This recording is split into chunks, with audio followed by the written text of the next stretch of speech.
ubundi se mwana wanjye ko ndeba utishimye bimeze bite, byakugendekeye bite?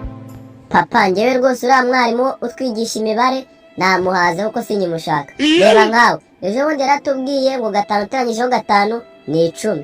Ejo aratubwira ngo 6 uteranyijeho 4 ngo nabyo ni 10. Uyu munsi noneho nabwo yaje atubwira ngo 7 uteranyijeho 3 nabyo ni 10. None se papa ubwo ibyo bintu nge nzakomeza kubyihanganira? Yewe ndikumva bibabaje pe. Ariko ibyo reka tubyihore, nzaguhindurira ikigo, nzagukura kuri kiriya kigo. Ahubwo se Jori, mu rugo mwari mumeze mute? Dore sinari maherutse, amakuru y'aha ngaha bimeze bite? Nyine papa urebye ejo bundi nari ndimo nyinira mu kabati ikara mu cyumba cyanyu wowe na mama, ngiye kubona mbona mama yinjiranye mu cyumba na wa mugabo papa wa Kibwa. Baraza mbona biyambuye ubusa bajya ku buriri, nuko mbona papa Kibwa ahise aryama hejuru ya mama. Yewe uzi n'ikindi mwana wa, byihorerekera aho ngaho we kwigora. Nyine papa mbona bakoze bimwe we na Umva rekeraho n'ayandi magambo yawe nshaka, gusa nyine wowe ibyo bintu mama wawe naza kuza wongere ubisubiremo nk'uko ubivuze.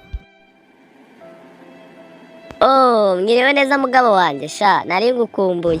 Amakuru y'iminsi se Joriji wabonye ko yakuze?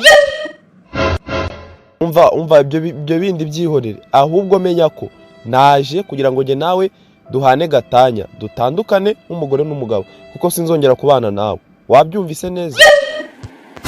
Mana yanjye umugabo mwiza se, ni ikihe kintu noneho nagukoreye kibi cyakoraje kuri urwo rwego? Niko mu Jori, subiramo ya magambo wari urimo umbwira mu kanya mu matarazi.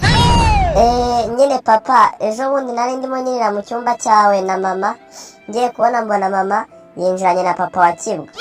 Noneho mbona biyambuye ubusa, barangije bajya ku buriri, mbona papa wa Kibwa agiye hejuru ya mama, barangije bakora bya bindi wakoze na mama wa Kibwa mu minsi ishize muri ya weekend.